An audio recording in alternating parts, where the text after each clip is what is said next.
For the afternoon session, our first speaker is Alain Baudry of Maslon Edelman Borman Brand in Minneapolis. Alain is chair of Maslon's litigation group, and his practice focuses on securities litigation, unfair competition, including trade secret misappropriation and non-compete disputes, franchise and distribution law, and valuation disputes. In addition to his AV preeminent rating by Martindale-Hubbell, last year Alain was recognized as a North Star lawyer by the Minnesota State Bar Association, a designation that recognizes members who provided at least 50 hours of pro bono legal services in a calendar year. Here to tell you about the continued erosion of Rule 10b-5, please welcome Alain Baudry. Thank you. I need you all to pay very close attention to what I am about to say. There will be a test at the end of this presentation. I am talking about private party liability for statements under 10b-5 following the Janus Capital case, which addressed the issue of who could be liable under Rule 10b-5 for making a material misrepresentation or omission. And what I'm going to do is I want to take you behind the scenes of the PowerPoint that you're about to see so that you have some understanding of how this presentation got put together, which is not unlike how an official statement gets drafted that's used to sell securities. The network of trial law firms insisted that I start with a disclaimer of liability, that they disclaim any and all liability or responsibility for the contents of this presentation, and they insisted that all statements contained herein are the sole responsibility of myself and the Maslon law firm in Minneapolis, and they disclaimed liability for emotional distress caused by this presentation. P.S. Truth is an absolute defense. Ed Chalet, I had some correspondence with him about the PowerPoint, and he noted that, P.S., I have deleted the hilarious joke about the Pope. It might offend someone. Ultimately, it is not my decision, but I think it would spice things up if you added something to insult our audience. And Lawrence Polk also had some input in the title and some edits, and his reaction was, regarding your materials, completely unacceptable to insult every member of the audience. If I wanted to, I could insist that the network not permit this kind of outrageous slander and have you removed from the list of speakers. Instead, I will rely on your good judgment to do the right thing. To the attendees, it's a beautiful Friday afternoon in September in New York City. The network of trial law firms believes that the fact you are sitting inside listening to me speak means only one thing. You are complete losers. Get a life. I'm just the messenger. That is an outrageously false statement. Clearly false. So let's talk about Janus and who is liable for false statements. So in Janus Capital, decided in 2011, the Supreme Court held that the maker of a statement for 10b-5 liability must be someone with ultimate authority over the statement, including its content and whether and how to communicate it. And they said one who publishes a statement on behalf of another is not a maker. And in the ordinary case, attribution within a statement or implicit from surrounding circumstances is strong evidence that a statement was made by and only by the person to whom it is attributed. So this is pretty strong dicta from the US Supreme Court that there can only be one maker of a false and misleading statement, and it is the person to whom it is attributed in the official statement. And you would think that that would mean, on a going forward basis, that the district courts would follow this dicta and find that there is only one person who can be liable under 10b-5 for a particular statement that's false or misleading. And that hasn't necessarily been the case, at least not so far. So some of the key issues after Janus. If someone signs, an official statement has to be signed by someone, usually on behalf of the issuer or conduit borrower. And in virtually every case, if you sign a statement, a document that has a false or misleading statement, you are a maker. You're stuck because you signed it. And there really isn't any case law holding otherwise. An individual has sufficient ultimate authority to be liable for a statement he signed, even if the individual was acting as an agent of his or her employer and supplying his signature. So if you're a chief financial officer, chief compliance officer, and you sign on behalf of your employer, you can still be a maker under 10b-5, even if you're signing in your capacity as employee. And that's true even if you didn't prepare, review, or approve the document. You sign it, you're stuck with it, you live with it. You can also be liable as a corporate executive if you don't sign a document, but you approve it, because approval is seen as adopting the statement as the executive's own.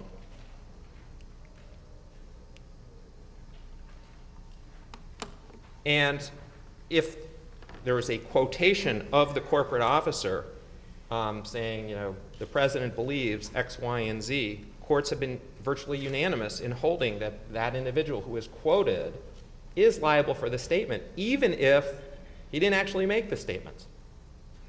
So if a quote is attributed to an individual, even if the individual wasn't even aware that the statement was being made on his behalf, courts have found that that person who is quoted is a maker. If it's a suggested or implicit but not direct attribution, there's been a split on how that comes out. So you have the Landenberg case out of the Southern District of New York saying surrounding circumstances that imply attribution imposes liability. With the city of Roseville, same court, no implicit attribution for director nominees whose names were listed on publication containing misstatement. Then there's the issue of who has ultimate authority to be liable for a statement. Again, interestingly, after Janus, there's a split. You take the IBE pension case from the Southern District of New York just earlier this year, that an officer did not have sufficient authority over the company during the period of time the statement was made to be a maker, with the Pfizer case where the person said that the CEO did have ultimate authority.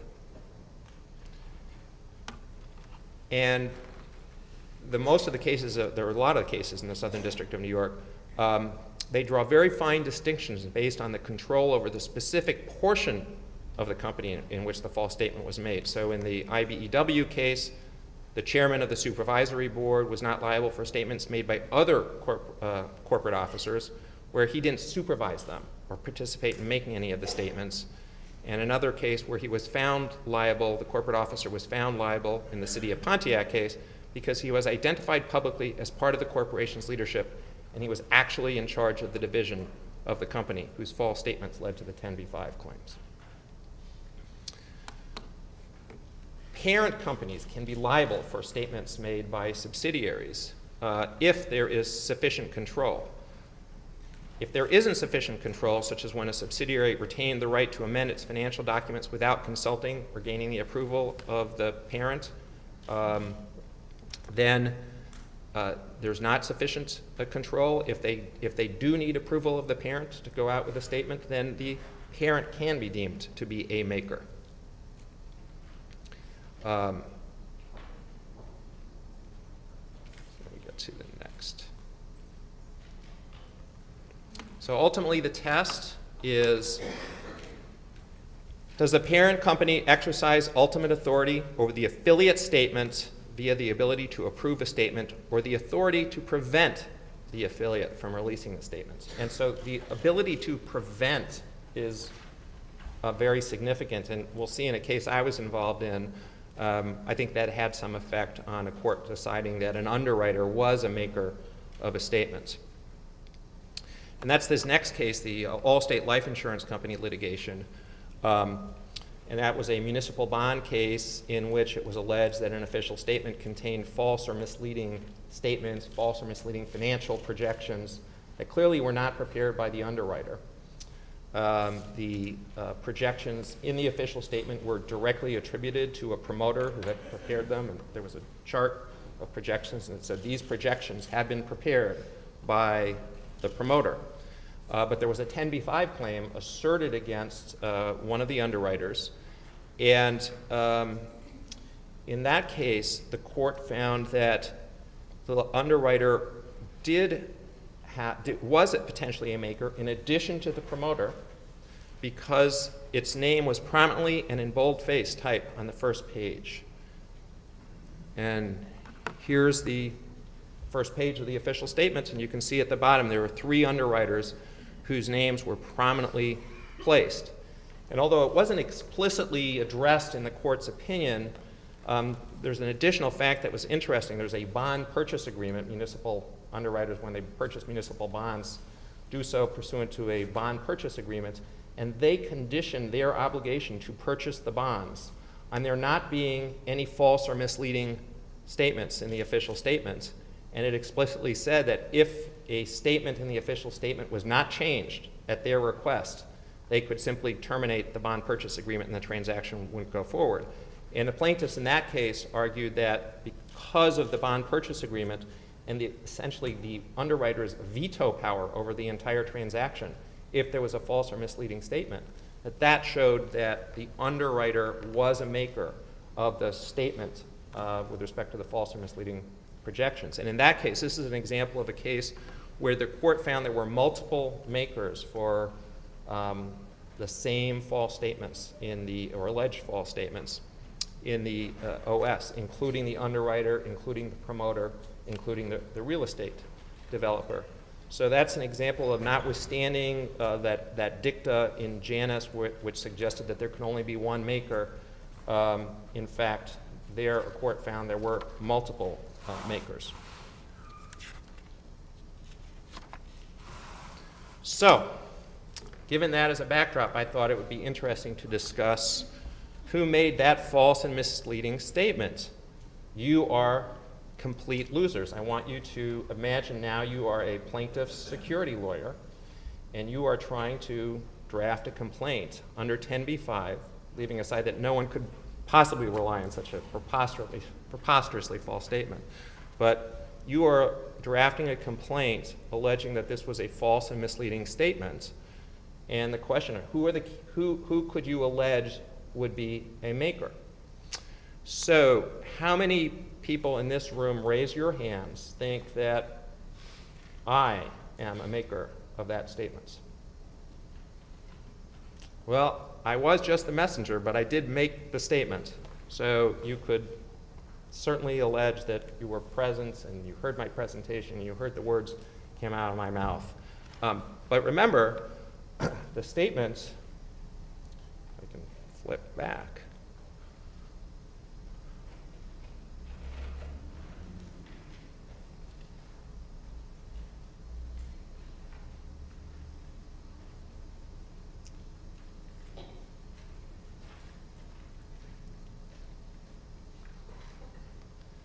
The statement was, the network of trial law firms believes that you are complete losers. I didn't say I believed you were complete losers. In fact, I told you that it was a false statement. So I don't know how you could claim I made a false statement when I told you it was false, and I'm just the messenger. That would be the defense. How about the law firm? Assuming that the court was to conclude that I was a maker, is my law firm a maker? How many, raise your hand if you think you could assert a claim under 10b-5 against the Maslon law firm for a false statement? Let's see, one, well, you must be a plaintiff's attorney, sir. I think that based on this record, there really isn't any evidence of authority of my law firm. You could allege that they must have some authority over me and control and ultimate authority. That's true. That's fair enough. Likely a better claim against the law firm in this situation, my law firm, would be control person liability. They control me. They have the ability to control me. But I think a creative... You're And that's right. And in fact, if we go back to the very first page, my law firm's logo is prominently displayed. I'm sure our marketing folks insist on that. Okay, how about Mr. Chalet? Yeah, everyone wants Ed to be liable. But what evidence do you have that he made the statement? He suggested that it would be fun to insult every member of the audience, but he didn't suggest what the insult was. So what evidence do you have that Ed Chalet made that statement? Well, I mean, you could allege that he had the ability to control. He took out a really funny joke about the Pope, as you saw. So there, he had the ability, if he thought something was offensive, to remove it, and this clearly wasn't removed. So I think there's a good argument that Ed is a maker, second maker of a obviously false statement. How about the network of trial law firms? Well, the quote says the network of trial law firms believes you are complete losers. Not a very nice thing to say to an audience. But that's what they said. It's directly attributed to them. They had to have reviewed the materials. No one forcibly removed me when I said it. No one objected on behalf of the network of trial law firms. So I think it's likely that they are a maker of that statement. And lastly, what about Mr. Polk? He thought it was outrageous, said he could have me removed from the list of speakers, but counted on me to do the right thing. How many, raise your hand if you think that Mr. Polk is a maker of the statement? Well, it's obviously a pretty defense-oriented group here. I think there's a good argument that Mr. Polk is a maker, because I think the fact that he has the ability to remove me as a speaker suggests that he has the kind of ultimate control over whether this statement gets made, and therefore he could be liable.